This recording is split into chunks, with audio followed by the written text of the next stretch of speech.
Shalom saudara yang terkasih di dalam nama Tuhan Yesus. Apa kabarnya hari ini? Saya berharap saudara dalam keadaan luar biasa, penuh sukacita, dan tetap dalam perlindungan Tuhan yang sempurna.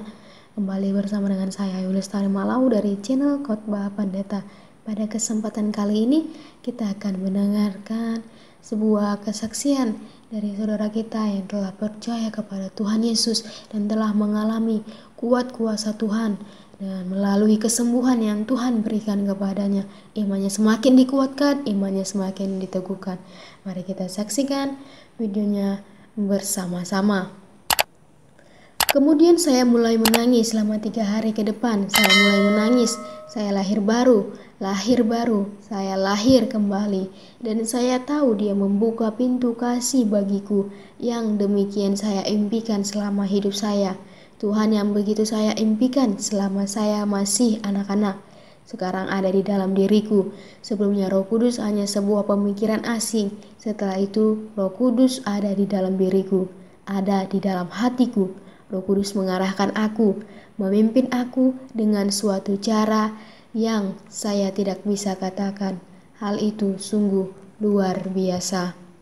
Karim mengatakan, sebab aku mengetahui rancangan apa yang ada padaku, demikianlah firman Tuhan, yaitu rancangan damai sejahtera yang untuk memberikan kepadamu hari depan yang penuh harapan. Yeremia 29 ayat 11. Kesaksian Karim Samsi Basa. Perjalanan dari Damaskus ke Syria menuju terang Kristus. Begini kisahnya. Kemudian dia menghabiskan waktu 20 tahun dalam hidupnya untuk menemukan Yesus dan belajar tentang tujuan hidupnya. Dia menulis buku ini untuk membagi kasih Tuhan dengan orang-orang lain dan memberitahu mereka bahwa dia mengasihi semua anak-anaknya. Buku Paul and Me dirilis bulan Agustus 2013.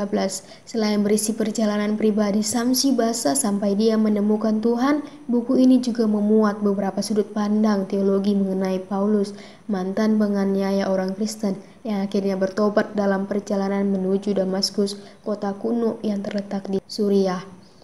Karim, saya ingin memiliki Tuhan yang mencintai saya dan saya cintai.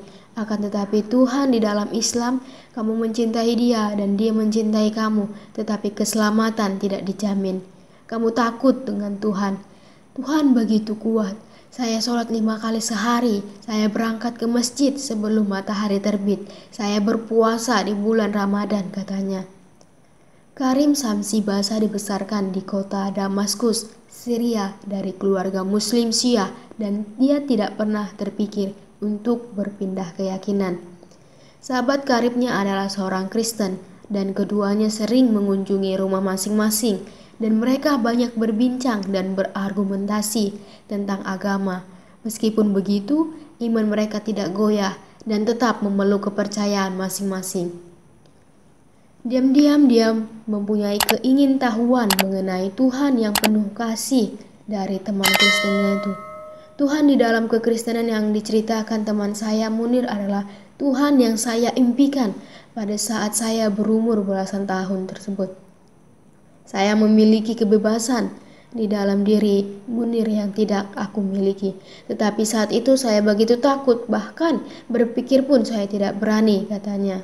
Karena muak dengan korupsi yang dilakukan rezim Assad, Samsi Basa hijrah ke AS di usia 18 tahun untuk belajar di University of Tennessee di Amerika. Dia bertemu dengan beberapa teman Kristen.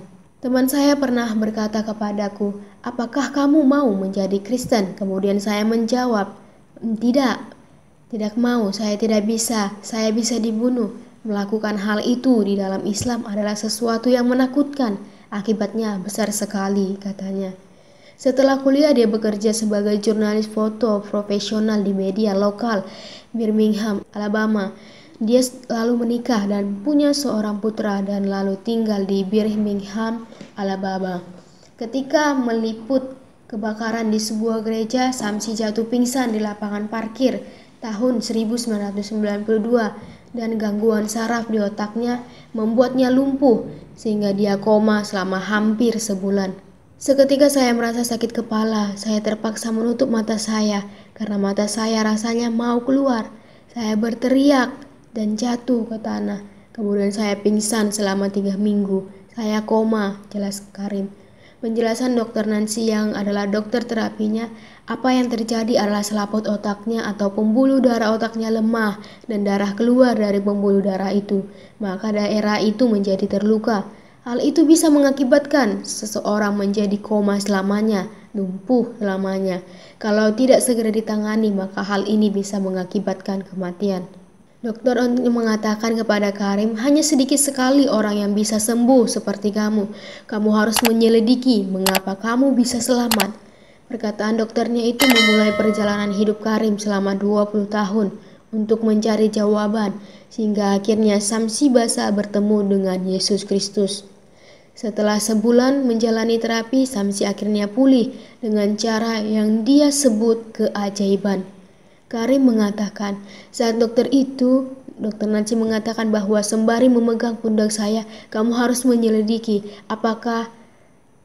mengapa kamu masih hidup? Saya serius karena saya telah menangani banyak penyakit selama bertahun-tahun dan saya tidak pernah melihat hal ini sebelumnya. Kemudian saya berpikir, saya hidup dan saya baik-baik saja sekarang. Tetapi kenapa? Saya tidak tahu. Orang-orang mengatakan bahwa Tuhan menyelamatkan nyawaku, katanya. Kemudian Karim membawa kitab Yohanes dan berkonseling dengan seorang pendeta untuk mencari jawaban mengenai kesembuhannya dan tentang kekristenan. Nah, itu tadi tentang pria Muslim yang bangun dari koma dan langsung percaya Yesus. Terima kasih, Tuhan Yesus memberkati.